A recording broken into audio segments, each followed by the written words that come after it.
É a mesma origem. Ninguém planta melancia e colhe abóbora. Se planta derramamento de sangue, se planta violência. Colhe derramamento de sangue, colhe violência. Se planta promiscuidade, colhe promiscuidade. Vou te contar uma história. Eu não vou contar com detalhes, porque tem crianças no salão. Eu vou fazer o resumo do resumo. Eu fui procurada por uma pessoa que tinha perseguição espiritual de pedofilia. O que é perseguição espiritual? É um desejo incontrolável de praticar determinado pecado. Pensa nisso dia e noite, sonha com isso, passa a ser obcecado com esse negócio. E esse moço procurou ajuda, porque ele falou: eu sonho que eu estou tocando em crianças. Eu me imagino tocando em crianças. Eu fico excitado quando eu vejo crianças. E você vai atender esse moço. Você sabe qual é a cadeia geracional que nós encontramos no atendimento? A avó foi uma prostituta. O pai foi criado no leito da prostituição. Até 6 anos de idade, o pai criado no leito da prostituição, vendo tudo que a mãe fazia. Aí, com 6 anos, foi adotado por uma família cristã. Uma família crente adotou aquela criança. O Conselho Tutelar tirou, Ministério Público, e foi adotado. Muito bem. Cresceu no Evangelho, tornou-se pastor, casou, teve 5 filhos.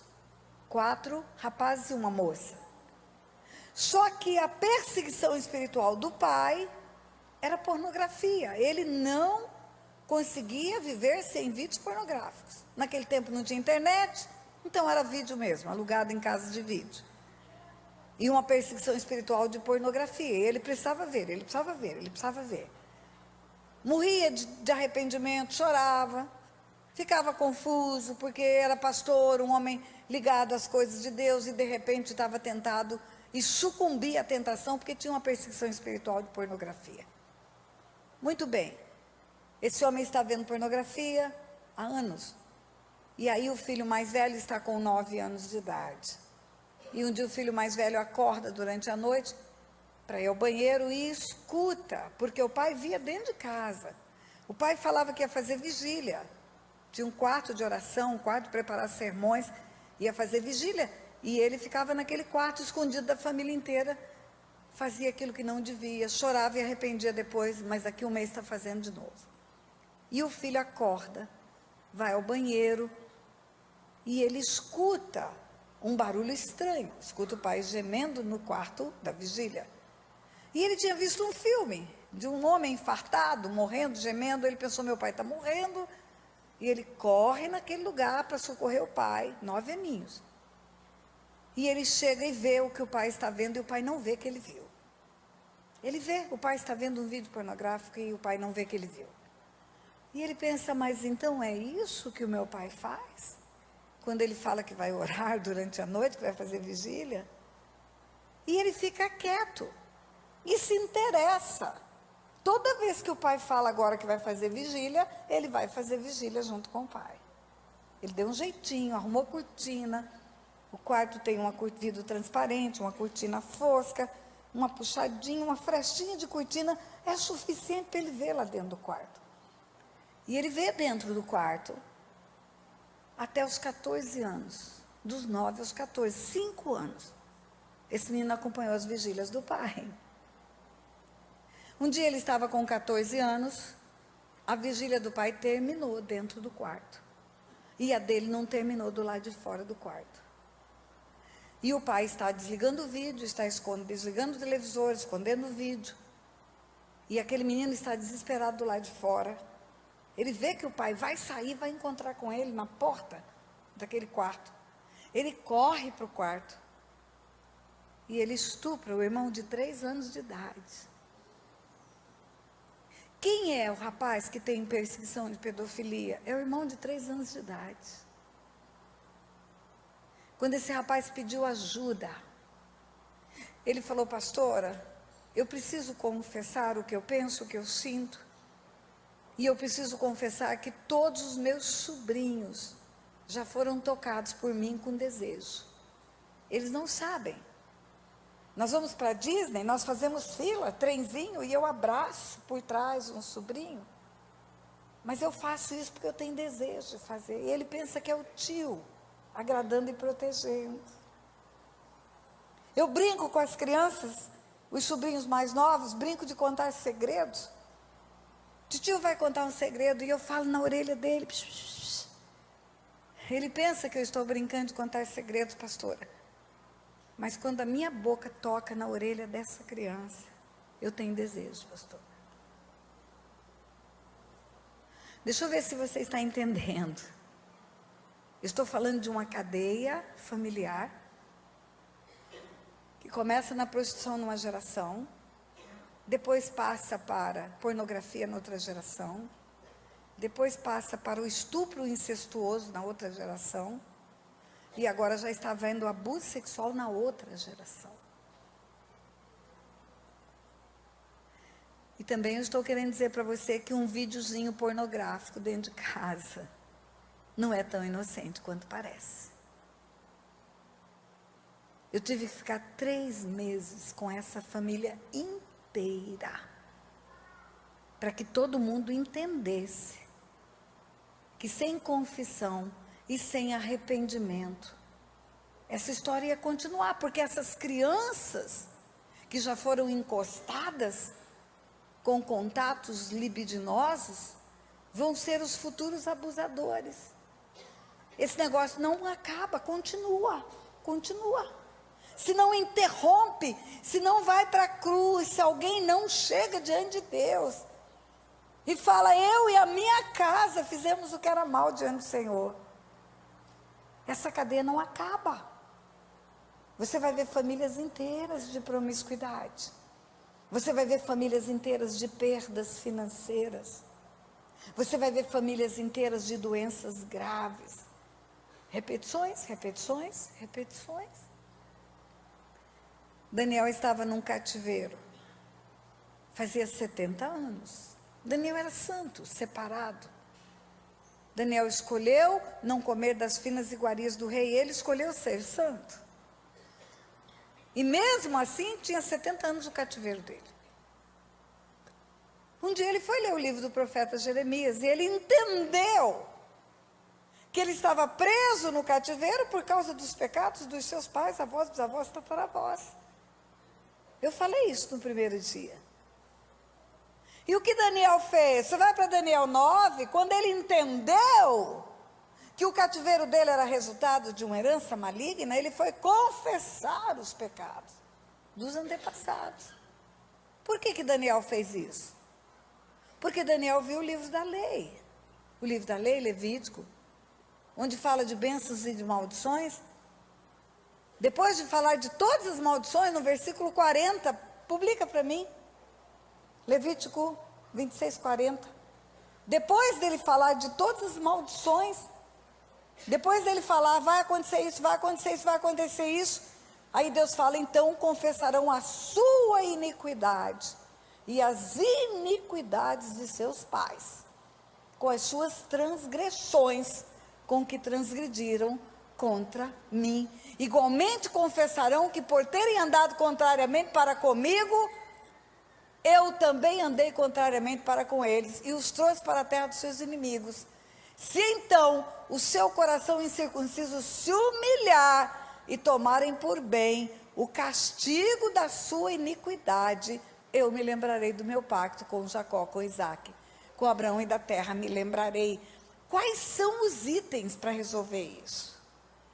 Confessa, reconhece que Deus é justo. Tomarem por bem o castigo da iniquidade. A nossa tendência é dizer, eu não fiz nada, por que Deus está bravo comigo? Não fui eu que fiz, não fui eu que derramei sangue. Foi meu pai, foi a minha mãe, foi a minha avó. Quando você escuta essa conversa ou lê esse texto de Mateus 23, Jesus fala no final ali, é Jesus que está falando, é Jesus. Para que sobre vós recaia todo o sangue justo derramado sobre a face da terra, desde o sangue de justo Abel, até o sangue de Zacarias, filho de Baraquias, a quem mataste. Mataste.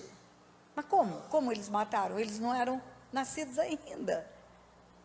É porque a raiz de iniquidade faz com que eles tenham vínculo com aquele pecado. Eles estão vinculados com aquilo. Essa raiz está grudada neles e pode brotar a qualquer momento. Eles são a geração que pode agora confessar. E se não confessa, continua no mundo espiritual. A perseguição espiritual pelos seres espirituais que entraram. Agora eu preciso dizer algo para você. Confissão sem arrependimento não adianta. Eu quero ficar livre desse negócio, graças a Deus chegou a pastora Tânia, ensinou isso e agora acabou para mim, eu vou abrir a boca e vou limpar essa caixa preta da família e vou falar é tudo mesmo, e vou escancarar o meu pecado e vou falar tudo, porque eu quero ficar livre. Isso não é arrependimento. Arrependimento é a convicção de haver ferido o coração de Deus. No remorso, você está preocupado com as pessoas. No remorso, você está preocupado com as consequências, com a sua reputação. No remorso, você está preocupado na horizontal. No arrependimento, você está preocupado com o céu. Pequei contra o Senhor. Contra o Senhor. Quando Davi foi confrontado pelo profeta Natan, ele fala, pequei contra o Senhor. Pequei contra o Senhor. O Senhor te perdoa o teu pecado, ele fala para Davi. Porque o arrependimento é que libera a graça e a misericórdia. É o arrependimento. Eu vou confessar para ficar livre desse problema financeiro que eu vivo. Não vai funcionar. Eu vou confessar porque eu quero que a minha filha saia da prostituição. Não vai funcionar. Eu vou confessar porque eu quero que o meu filho fique normal. Ele é maluco. Não vai funcionar. Só vai funcionar se o coração for quebrantado, reconhecer que fizeram mal perante o Senhor. Vou te dar um exemplo na história do cangaço.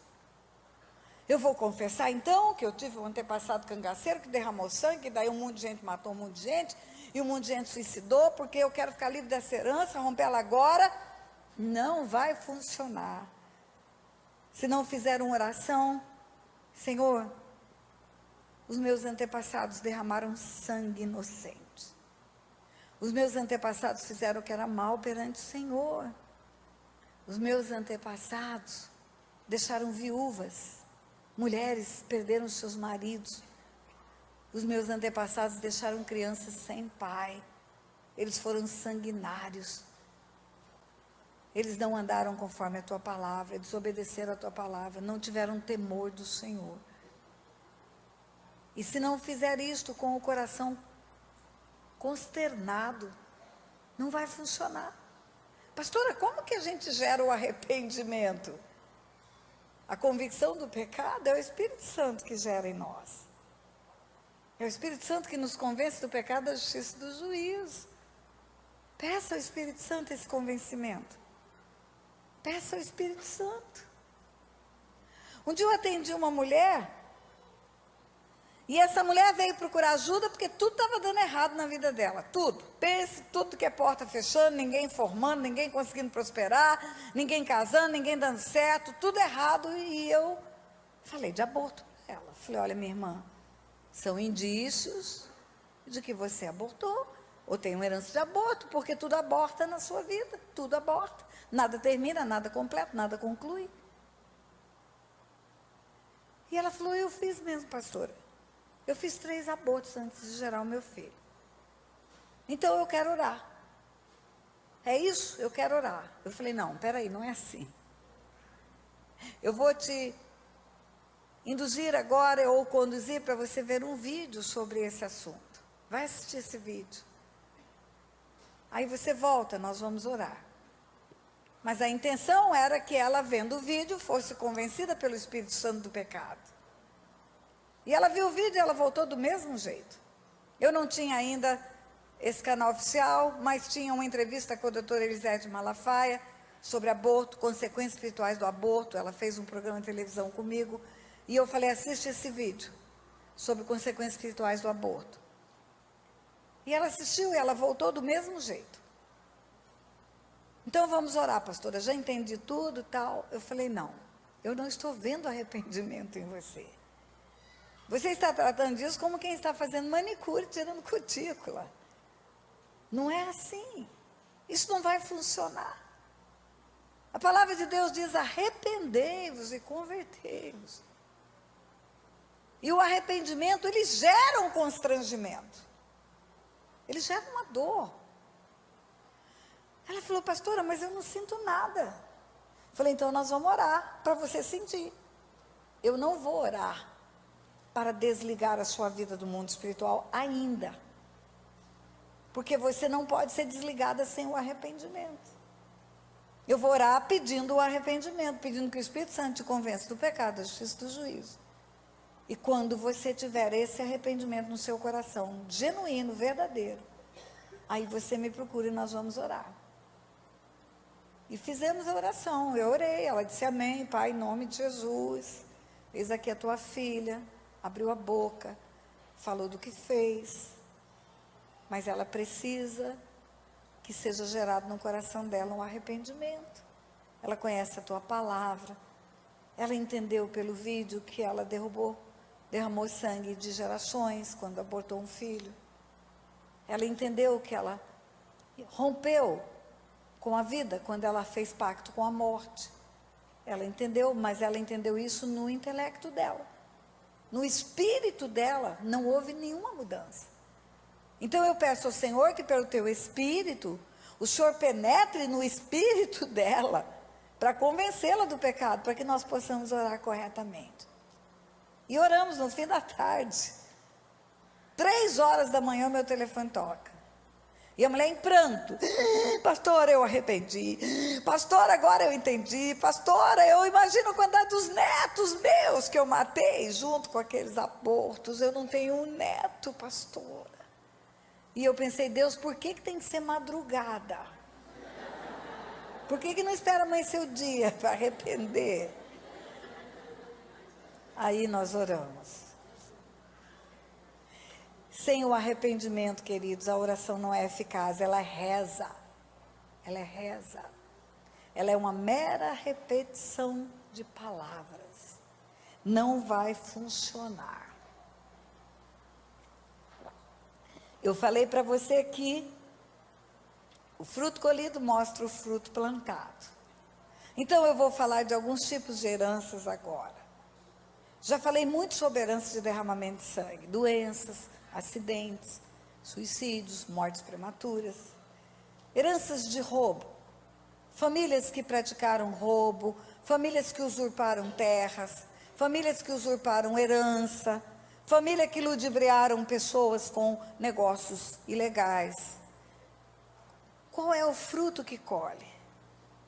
Dificuldade financeira. Planta negócios, não colhe negócios, não colhe falências. Tudo dá certo para os outros, mas não dá certo para essa pessoa. Demora para juntar dinheiro, o dia que junta, vem um plano Collor e prende o dinheiro e vai embora. Compra um imóvel, depois descobre que aquele imóvel não estava liberado, era hipotecado, e aí perde o imóvel. Enfim, começa a ter prejuízos financeiros, porque o fruto plantado foi em relação a dinheiro.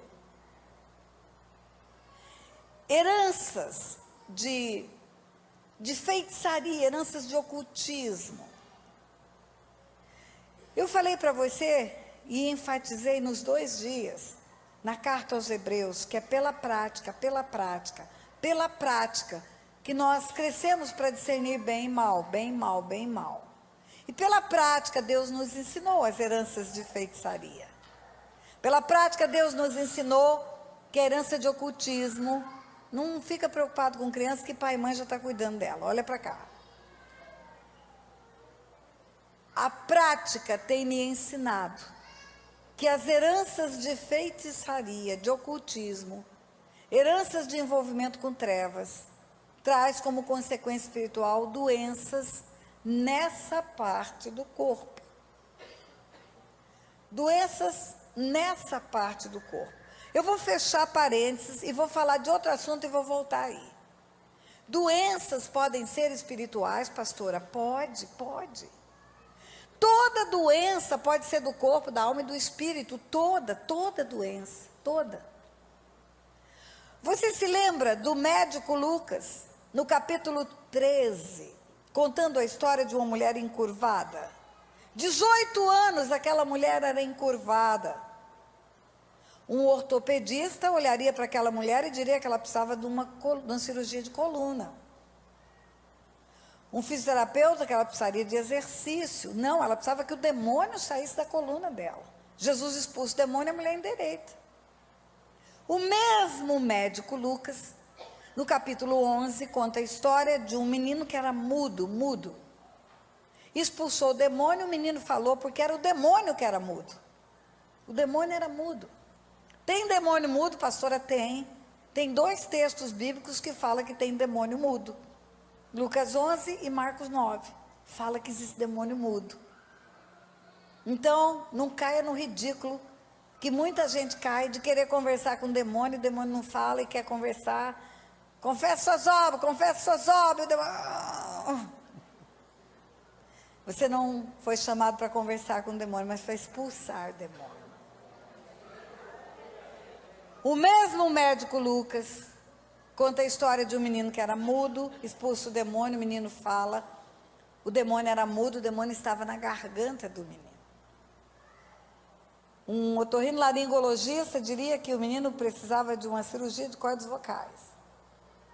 Uma fonoaudióloga diria que o menino precisava de uma terapia. Não, ele precisava que saísse da garganta dele o espírito de enfermidade. Porque quando Jesus expulsa o demônio da mulher encurvada, ele fala, um espírito de enfermidade tinha essa mulher presa há 18 anos. Essa é a expressão, um espírito de enfermidade. Então tem enfermidades que são do corpo, Você é desordenado na alimentação, come a carne mais gorda que tem, aquela manteiga de garrafa todo dia, a gordura da picanha, a macaxeira frita todo dia. Aí o colesterol aumenta, aí entope a veia. Aí você vem para o pastor e fala, o demônio está furioso, pastor. Não é demônio não, você precisa se alimentar direito. Ou então você come açúcar, tudo é açúcar demais, não é café com açúcar, é açúcar com café, e é café várias horas por dia, vários açúcares, e você toma aquele caldo de cana todo dia, e rapadura, aí você tem um aumento na glicose. Aí você fala, ih pastora, o inimigo está furioso. Não, foi uma falta de educação alimentar, né? A doença pode ser do corpo, a doença pode ser da alma. Você já escutou falar em doenças psicossomáticas? Um homem que está com os seus negócios apertados, ele pode ter úlcera, pode ter gastrite, pode ter dor no estômago. Uma mãe que perde um filho pode ter pressão alta. Uma mulher que perde o seu casamento pode ter câncer. Células angustiadas, dizem o oncologista. Por isso que o nosso estado emocional é muito importante para o equilíbrio do nosso corpo. Vive estressado, é um forte candidato a ter multiplicação de células desordenadas. Emocionalmente, nós podemos adoecer. Chamam-se doenças psicossomáticas. Mas existem doenças que são espirituais. Era a mulher encurvada, era o menino mudo. Doenças pneumossomáticas. É o espírito adoecendo o corpo. Podem ter milhares de doenças que são espirituais. Deixa eu falar da depressão. A depressão é o mal do século.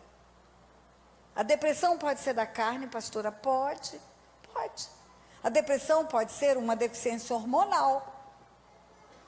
Eu tenho deficiência do hormônio da tireoide, eu tenho deficiência do hormônio do ovário, Eu posso ter uma deficiência do hormônio do bem-estar.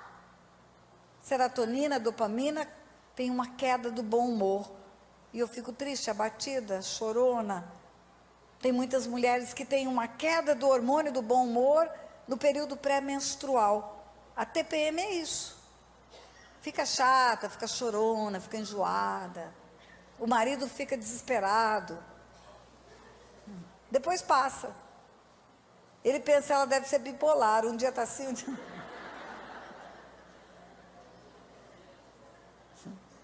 A doença, depressão, pode ser do corpo, sim.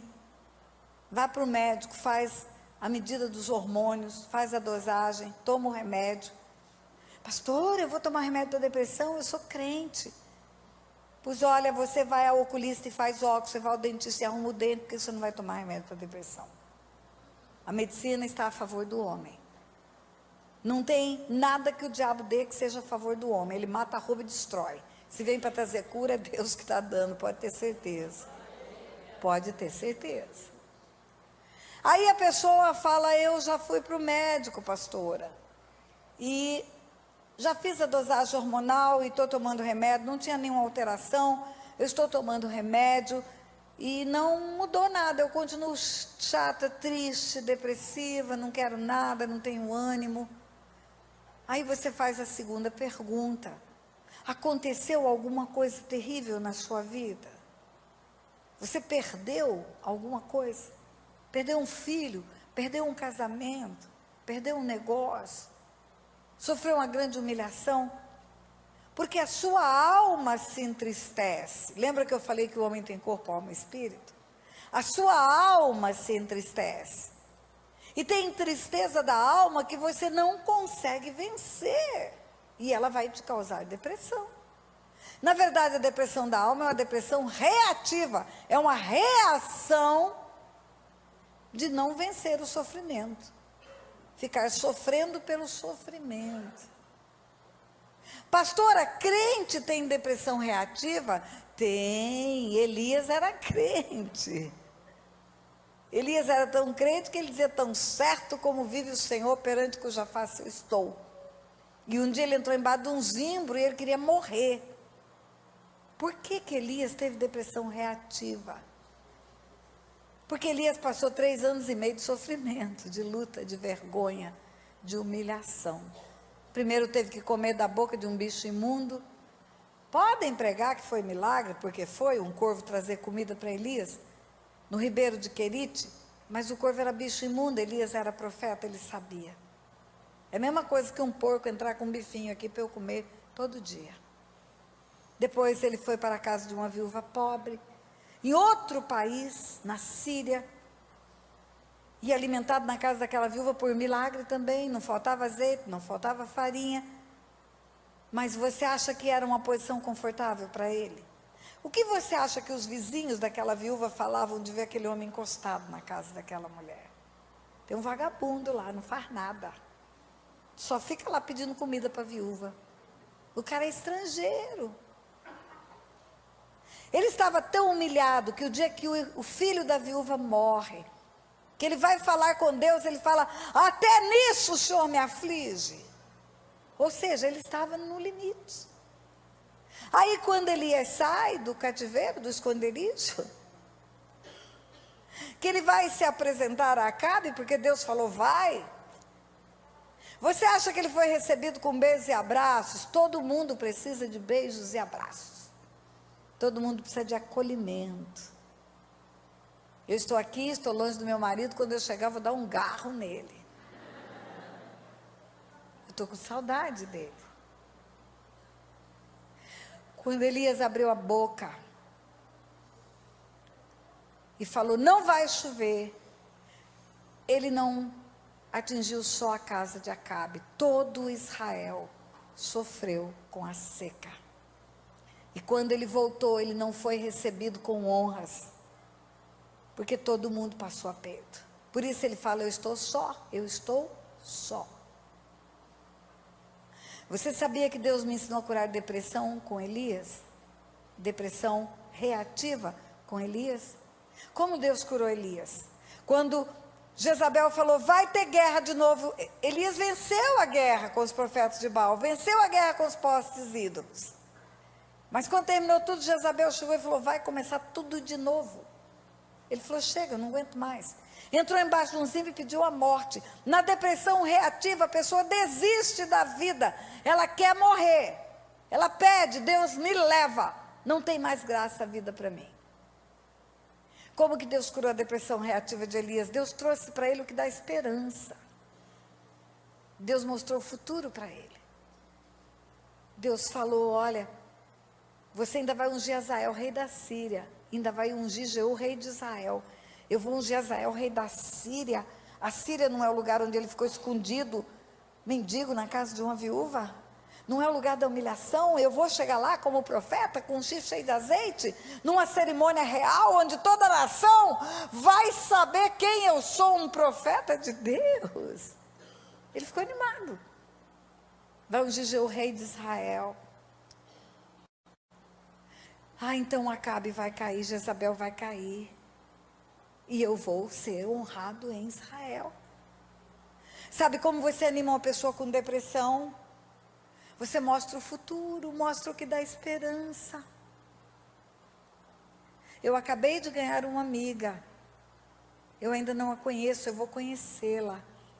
Ela acabou de enterrar uma filha. Ela está sofrendo muito. Eu falei para ela que Jesus conhece a dor dela. Eu falei para ela que Jesus chora com os que choram. O dia que eu encontrar com essa mulher, eu vou dar esperança para ela. Eu vou falar para ela, olha, você ainda vai ter netos, porque você tem outro filho. Neto é a coisa mais gostosa do mundo. A hora que vier correndo, grudar na sua perna e te chamar vovó, você vai se animar, vai se alegrar. Viva pelo filho que está vivo. Viva pelas coisas que ainda vão acontecer. Viva para o futuro que Deus ainda vai te dar. Você ensina a pessoa a deixar para trás as coisas que para trás ficaram e olhar para o futuro. É assim que você ajuda uma pessoa a sair do lugar da dor. Eu perdi um filho. Eu contei para você. Eu perdi um filho. Mas eu tenho mais 2 e eu tenho 6 netos. E os netos são a coisa mais gostosa que existe. Quando pula no meu colo e fala, vovó Tetê, pronto, o mundo fica colorido. Você tem que pensar no que vai dar esperança. Mas se você perguntar para a pessoa, aconteceu alguma coisa grave na sua vida? Ela está tomando remédio, não melhorou. Ela quer morrer porque passou por sofrimento, perdas. E você pergunta, aconteceu alguma coisa? Perda, sofrimento? Ela fala, não sei, não lembro. Então não aconteceu? Porque ninguém esquece que enterrou um filho, eu nunca esqueci. Ninguém esquece que perdeu um casamento, ninguém esquece que sofreu humilhação. Então não é da alma. Então não é do corpo e não é da alma. É da onde? É espiritual. A depressão espiritual resulta de derramamento de sangue. Além de acidentes frequentes, além de mortes prematuras, além de perdas de órgãos, de braço, de doenças graves, depressão com suicídio. A depressão da alma, a pessoa quer morrer. A depressão espiritual, a pessoa se mata. Suicida.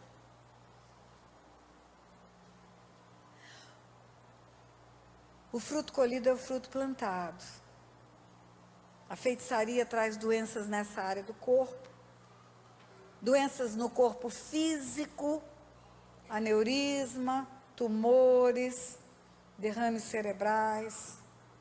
Traz doenças no corpo emocional, bipolaridade, esquizofrenia, psicose maníaco-depressiva. Por que que traz doença nessa área do corpo? Porque essa é a área do corpo oferecida para as trevas. É essa área do corpo que oferece nos rituais.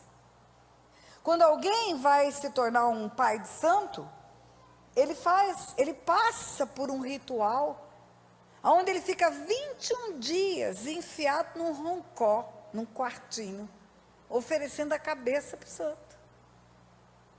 Raspa a cabeça, faz cortes na cabeça, derrama sangue da cabeça, até o santo, entre aspas, demônio, receber a cabeça dele. Aí ele vira o santo de cabeça. Quando eles se encontram, eles falam: qual é o seu santo de cabeça? Quando eles vão para os altares, eles batem a cabeça no altar. Quando eles dançam batendo a cabeça. Essa é a parte do corpo que é consagrada. Consequência espiritual, heranças espirituais nessa parte do corpo. Quando você encontrar numa família várias pessoas com loucura, várias pessoas com enfermidade na cabeça, pode fazer um mapeamento. Você vai encontrar um histórico de ocultismo. E a idolatria, pastora? Queridos, a idolatria, eu preciso dizer a verdade para você.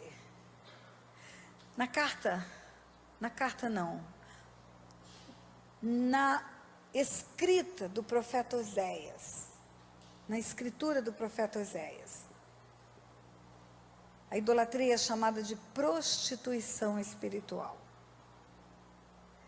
Lá Deus fala: meu povo se prostituiu adorando ídolos. Lá está escrito: o meu povo consulta um pedaço de madeira e o Espírito lhe dá resposta. Vamos colocar na tela? Deixa eu dar o endereço certinho. Vai para Oséias, já Oséias capítulo 3.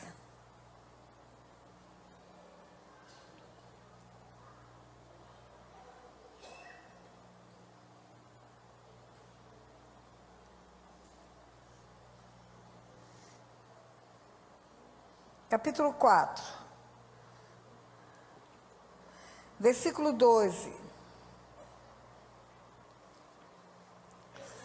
e 13. O meu povo consulta a sua madeira, e a sua vara lhe responde, porque o espírito da luxúria os engana, e prostituem-se, apartando da sujeição do seu Deus. Sacrificam sob os cumes dos montes, queimam incenso sob os outeiros, debaixo do carvalho, do álamo, do homeiro, porque é boa a sua sombra. Por isso, as vossas filhas se prostituem e as vossas noras adulteram, por causa da idolatria. Eu quero mostrar para você no Novo Testamento, carta aos Romanos, capítulo 1, a partir do versículo 18, diz assim: porque do céu se manifesta a ira de Deus sobre toda a impiedade e injustiça dos homens, que detêm a verdade e injustiça, porquanto que de Deus se pode conhecer, neles se manifesta. Porque Deus lhe manifestou. Porque as suas coisas invisíveis, desde a criação do mundo, tanto o seu eterno poder, como a sua divindade, se entendem, claramente se veem, pelas coisas que são criadas, para que eles sejam indesculpáveis. O que quer dizer isso? Vamos continuar a ler, mas o que quer dizer isso? O que de Deus se pode conhecer está manifesto na sua criação. Você vê cataratas do Iguaçu, você vê Deus. Você vê a chuva que sobe como vapor e cai como água, você vê Deus. Você vê uma semente chamada espermatozoide com uma semente chamada óvulo no ventre de uma mulher virar osso, você vê Deus. A criação manifesta Deus. Então é indesculpável quem vendo o que Deus fez não o honre como Deus. É isso que está escrito. E aí versículo 21, porquanto tendo conhecido a Deus, não o glorificaram como Deus, nem lhe deram graças, antes em seus discursos se desvaneceram, e seu coração insensato se obscureceu, e dizendo-se sábio, tornaram-se loucos, e mudaram a glória do Deus incorruptível em semelhança da imagem de homem corruptível, e de aves, e de quadrúpedes, e de répteis, qualquer imagem que tenha o papel de Deus, seja a imagem de homem, da idolatria que nós temos no Brasil, seja a imagem de um elefante, como é na África, na Índia, seja a imagem de um bezerro de ouro, como foi, qualquer imagem de animal, de homens, de répteis, é mudar a glória de um Deus incorruptível por coisas corruptíveis, coisas que quebram, coisas que precisam ser carregadas de um lugar para o outro, coisas que precisam ser limpas, não podem sair do lugar sozinhas, precisam ser carregadas sobre os ombros. Aí diz assim, por causa da idolatria, por isso, Deus os abandonou às paixões infames, porque até as suas mulheres mudaram um modo natural, contrário à natureza. E semelhantemente também os homens, deixando o uso natural da mulher, se inflamaram em sua sensualidade, uns para com os outros, homens com homens, cometendo torpeza, recebendo em si mesmos a recompensa que convinha ao seu erro. Está falando de promiscuidade sexual. E como eles não se importaram em ter conhecimento de Deus, assim Deus os entregou a um sentimento perverso, para fazerem coisas que não convêm. Promiscuidade sexual é fruto da prostituição espiritual, que é adorar ídolos, ao invés de adorar o Deus verdadeiro. Famílias, quanto mais idólatras são, mais promiscuidade sexual tem. Outra consequência espiritual da idolatria é a cegueira espiritual. Porque há uma palavra de Deus no Salmo 115, que diz assim: tem olhos, não veem, tem boca, não fala, tem ouvidos, não ouvem, som nenhum sai da garganta, torna-se semelhantes aos ídolos, os que os fazem e os que neles confiam, torna-se também com olhos sem ver, ouvidos sem ouvir, não vai falar, porque não vai ter som na garganta, enfim, vai ficar igual aos ídolos, igual aos ídolos. Salmo 115, diz assim, versículo 1, não a nós, Senhor, não a nós, mas ao teu nome da glória, por amor da tua benignidade, da tua verdade. Porque dirão os gentios, onde está o seu Deus? Mas o nosso Deus está no céu, fez tudo o que lhe agradou. É como se alguém que tem idolatria entrasse nesse lugar, olhasse para as paredes e falasse, onde está o Deus deles? Cadê o Deus? Não tem um altar, não tem uma imagem, não tem nenhum lugar de honra para nenhum Deus. Aonde está o Deus deles? A resposta é, o nosso Deus está no céu. Fez tudo o que lhe agradou. Os ídolos deles são ouro e prata, obra das mãos dos homens. Tem boca, não fala, olhos não veem, mãos não apalpam, ouvidos não ouvem, nariz não cheiram, pés não andam, som nenhum sai da garganta. Tornem-se semelhantes a eles, os que os fazem e os que neles confiam. Tornam-se iguais aos ídolos, os artífices e os idólatras. Igual como? Tem olho, não vê. Tem nariz, não cheira. Tem mão, não pega. Não enxerga espiritualmente. Tem uma cegueira espiritual. Você prega, prega, prega, prega, e a pessoa não entende o que você está pregando. Você fala, fala, fala, e ela não ouve. Parece que você está falando para a parede. Meu pai, eu falava, papai, eu fui idólatra. Eu sei do que eu estou falando. Papai, pega a sua Bíblia. Abra a sua Bíblia no livro de Sabedoria, capítulo 13. Lá estava escrito a loucura da idolatria. Lá estava escrito, um homem pega uma árvore, derruba, faz um móvel, do resto faz o fogo, cozinha, do resto faz uma imagem, adora, põe na parede. Aí vai pedir para essa imagem cuidar da viagem dele. A imagem não pode sair do lugar, como vai cuidar da viagem dele? Vai pedir para a imagem cuidar da família dele. A imagem não pode fazer nada por si mesma. Como é que vai cuidar da família dele? Capítulo 13, capítulo 14 da Bíblia dele falava da loucura da idolatria. Sabe o que eu respondia quando diziam para mim, você é idólatra? Eu falava, eu, idólatra? Não, não sou.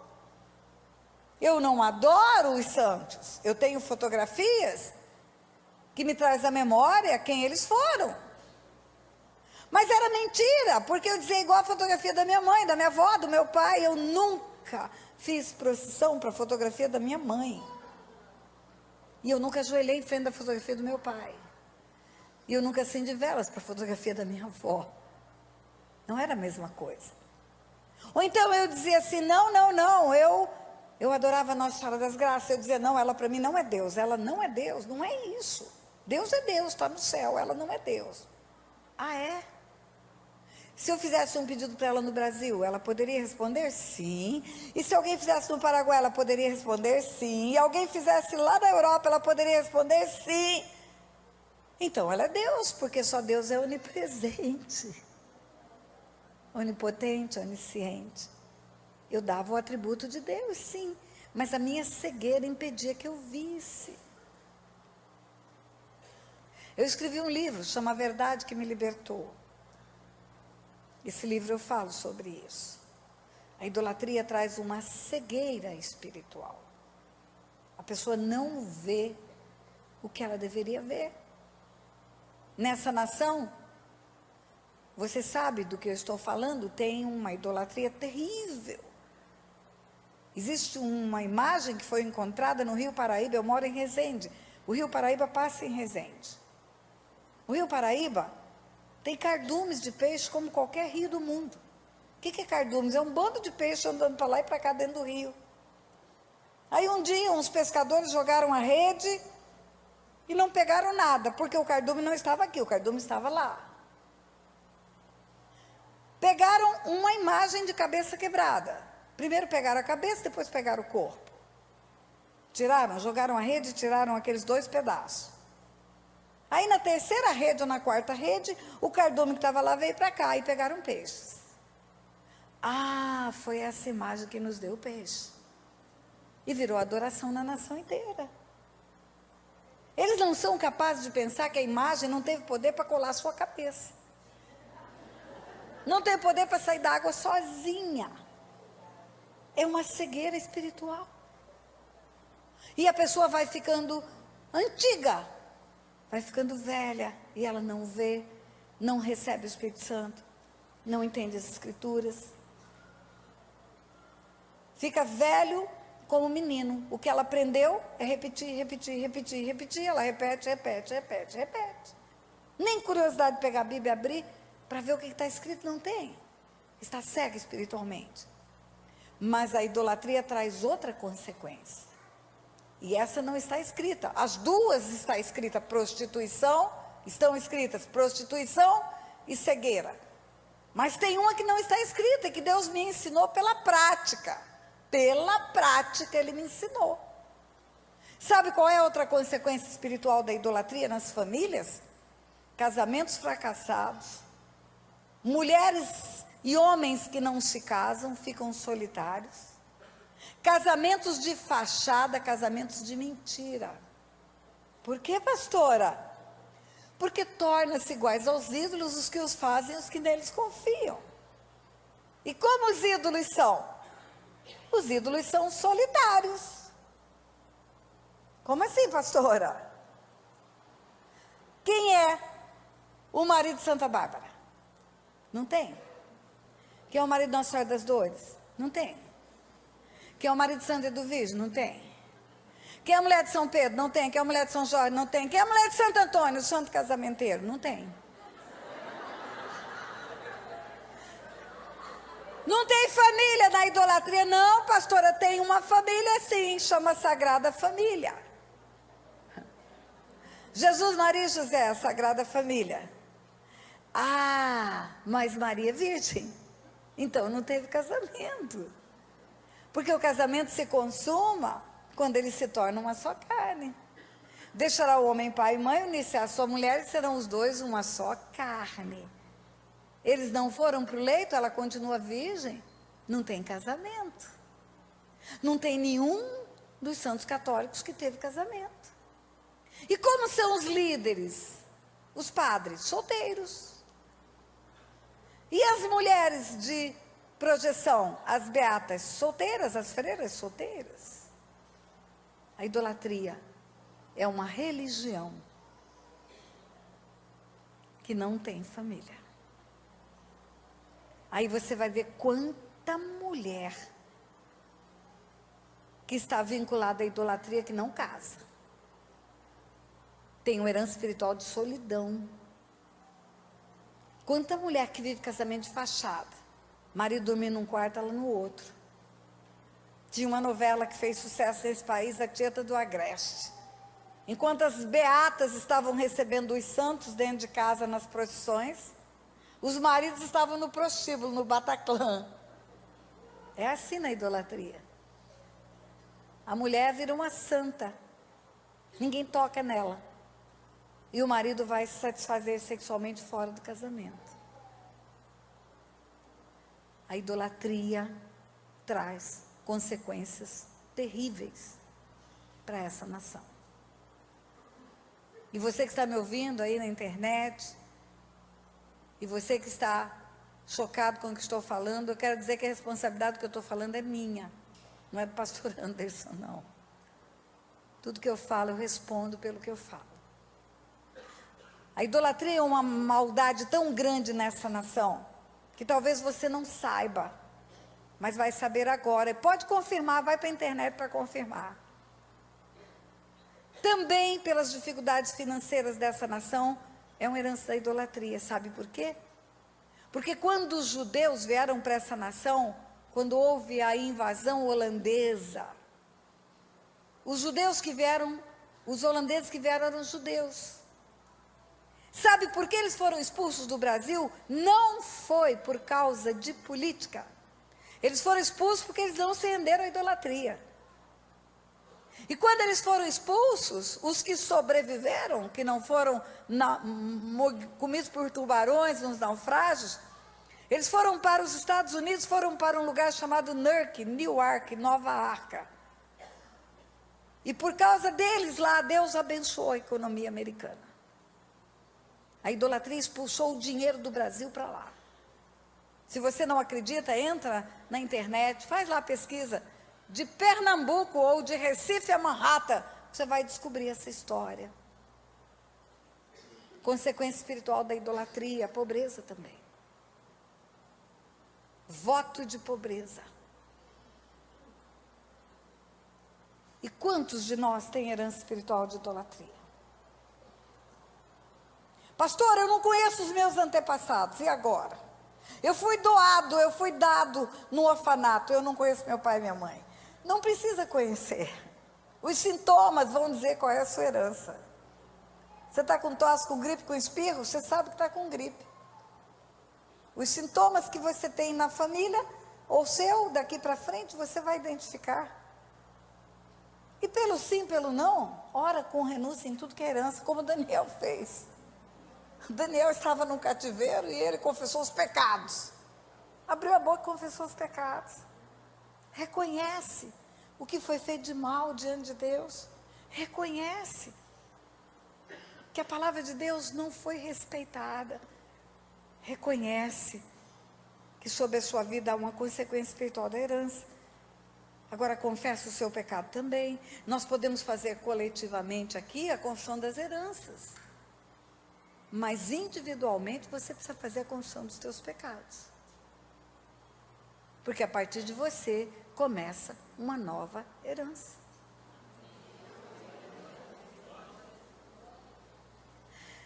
Eu vou convidar a ficar em pé apenas as pessoas que têm na sua família histórico espiritual de derramamento de sangue, aborto, homicídio e violência com derramamento de sangue. Ou você ouviu falar ou você percebe isso na sua família. Coloque-se de pé.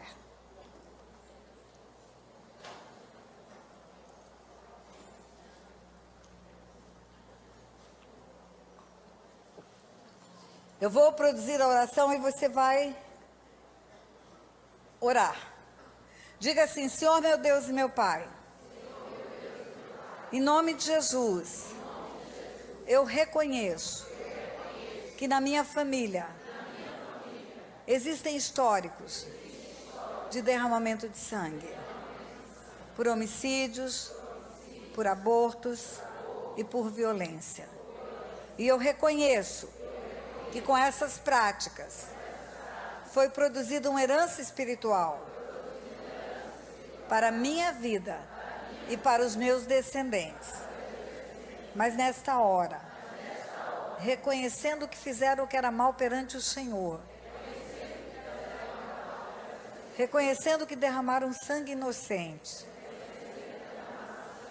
eu reconheço a herança e me desligo dessa herança para me ligar ao trono da tua graça. Eu peço ao Senhor que o sangue de Jesus apague essa herança no mundo espiritual e me reconcilie como geração bendita do Senhor, e que os meus filhos, netos, bisnetos e tataranetos não sejam tocados por essas heranças. Em nome de Jesus. Eu vou orar. Pai, em nome de Jesus, eu concordo com a oração feita pelos teus filhos e tuas filhas. E a tua palavra diz que havendo concordância na terra, concordância no céu. E também tomando a autoridade de igreja que somos, Pai, temos autoridade que foi conferida pelo teu Filho Jesus, para desligarmos na terra, para ser desligado no céu. Nós desligamos essas heranças da vida dos teus filhos. Heranças que têm produzido morte, heranças que têm produzido doença, heranças que têm produzido acidentes, heranças que têm trazido, Senhor, motivo de choro por várias calamidades. Nós desligamos agora a vida dos teus filhos, Pai. E na autoridade que há no nome de Jesus, nós ordenamos: espíritos de morte saiam, em nome de Jesus. Espíritos de enfermidade saiam, em nome de Jesus. Espíritos malignos que produzem acidentes, fora, pelo poder que há no nome de Jesus. No nome de Jesus. Diga amém, igreja. Amém. Eu quero que fiquem em pé apenas aquelas famílias que têm histórico, as pessoas que têm histórico familiar de promiscuidade. Pessoas que têm histórico familiar de adultérios, de tudo que diz respeito à promiscuidade. Prostituição, tudo. Isso. Diga assim: Senhor meu Deus e meu Pai, em nome de Jesus, eu também reconheço que os meus antepassados praticaram o que era mal perante o Senhor. Ao invés de serem santos diante do Senhor, ao invés de terem o corpo como templo do Espírito Santo, usaram o corpo para prazeres e praticar atos de promiscuidade. E eu reconheço que essa herança, ela é legal e justa, porque o Senhor visita a iniquidade dos pais nos filhos. Mas eu agora te conheço. Quero viver uma vida de santificação. Portanto, eu abro a minha boca para me desligar dessa herança. Confesso a herança e deixo a herança para me ligar à herança da cruz, aonde eu serei santo, como o Senhor é santo. Em nome de Jesus. Amém. Eu vou orar. Pai, em nome de Jesus, eu concordo com a oração dos teus filhos, tuas filhas, para desligar a vida deles e das futuras gerações a essa herança maligna de promiscuidade, herança de adultério, herança de abuso sexual, herança de pedofilia, herança de pornografia, herança, Senhor, do sexo maldito, fora da aliança do casamento, Pai. Em nome de Jesus, pelo poder da palavra, eu desligo a vida deles dessas heranças malignas. E na autoridade que há no nome de Jesus, eu ordeno, espíritos de promiscuidade saiam agora da vida do povo de Deus, em nome de Jesus. Você pode dizer amém, amém.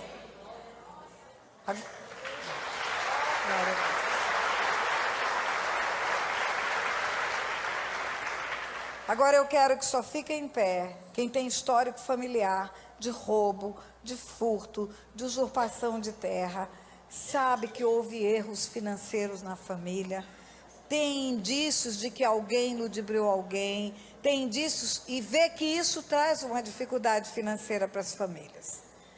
Diga: Senhor meu Deus e meu Pai, em nome de Jesus, eu também confesso que os meus antepassados foram desonestos. A tua palavra diz que o Senhor odeia a iniquidade do roubo. E isso foi praticado nas minhas gerações passadas. Eu quero me desligar dessa herança.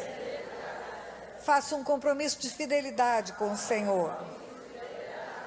Faço um compromisso de usar as minhas finanças com temor do Senhor. De ser fiel à tua obra. E de nunca mais permitir que na minha história haja uma acusação de usurpação do que não pertence a nós. Em nome de Jesus, eu rompo agora com essa herança maligna e tomo para mim a herança da cruz, aonde a provisão vem do Senhor, em nome de Jesus. Amém. Eu vou orar. Pai, em nome de Jesus, eu concordo com essa oração também. A confissão de pecados com resultados financeiros de roubo, de furto, de usurpação de terras, Pai, de ludibriar, Senhor, outras pessoas. Eu concordo com a oração que elas fizeram. Concordo, Senhor, que haja o desligamento dessa herança da vida dessas pessoas e elas possam caminhar agora num caminho de limpeza financeira, de prosperidade, onde nada lhes falte, onde haja abundância e eles tenham para ofertar e não para roubar de ninguém, Pai. Em nome de Jesus, na autoridade que há no nome de Jesus, eu ordeno: espíritos de roubo saiam da vida do povo de Deus, roubadores, devoradores, tudo aquilo que vem para destruir a vida financeira do povo de Deus, saia agora pelo poder que há no nome de Jesus. Amém?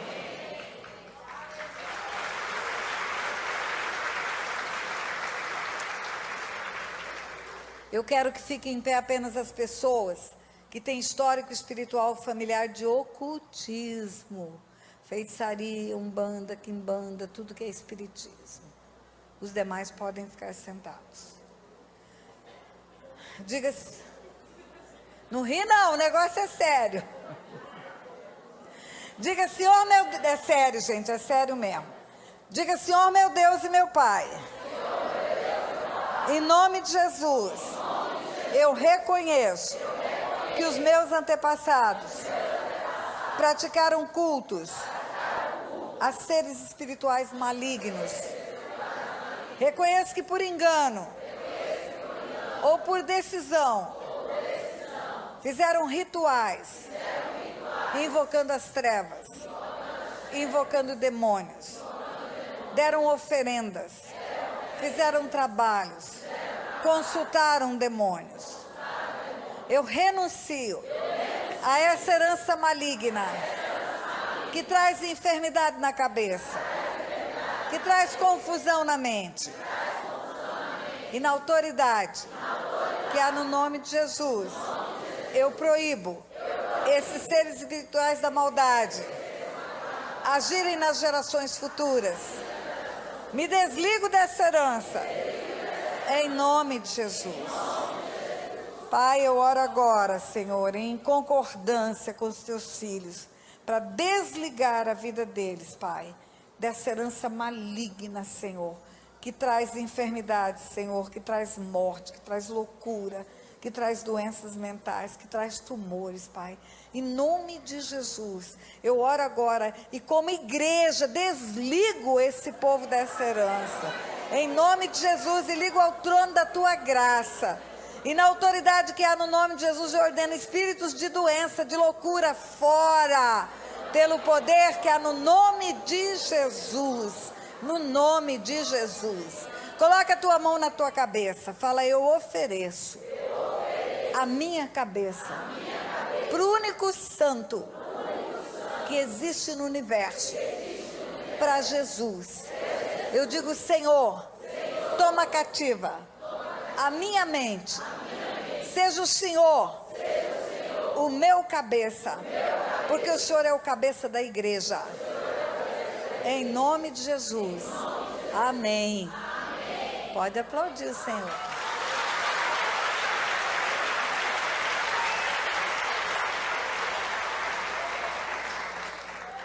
E para terminar, apenas os que têm histórico familiar de idolatria. O resto pode ficar sentado.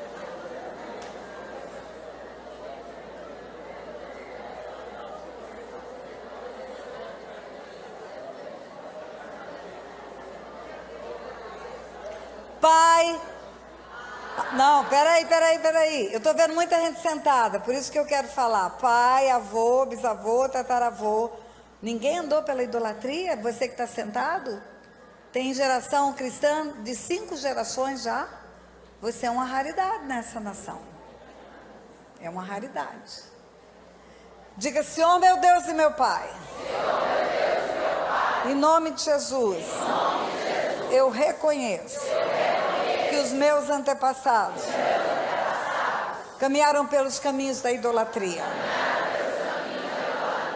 prestaram culto a imagens, fizeram procissões, adoraram ídolos, ofereceram filhos aos ídolos, e eu reconheço que a consequência espiritual dessa idolatria para a minha vida e para as gerações futuras pode trazer a promiscuidade, pode trazer a cegueira espiritual e a solidão. Mas eu renuncio a essa herança expressamente. Eu me desligo às heranças da idolatria e declaro: o meu Deus não pode ser feito por mãos de homens, porque Ele mesmo fez todos os homens, e nas suas mãos está o universo. Eu reconheço o Senhor como o único Deus verdadeiro e renuncio a toda herança de idolatria sobre a minha vida, em nome de Jesus. Amém. Eu vou orar, peraí. Pai, em nome de Jesus, eu concordo com essa oração também, feita pelos teus filhos. Pai, a tua palavra diz que havendo concordância na terra, no céu. Também a tua palavra diz que a igreja tem autoridade para ligar e desligar. Eu desligo pelo poder da palavra a vida dessas famílias, dessas heranças malignas da idolatria. E ligo a vida delas, Pai, ao trono da tua graça.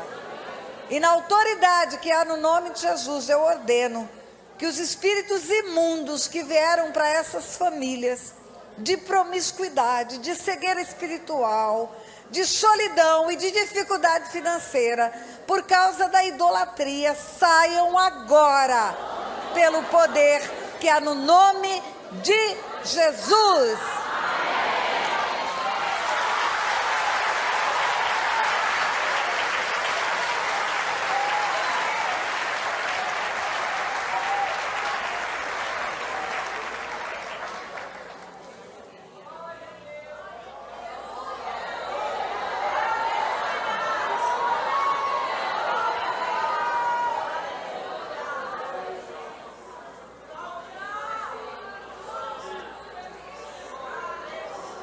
Isso, glorifica o teu Deus.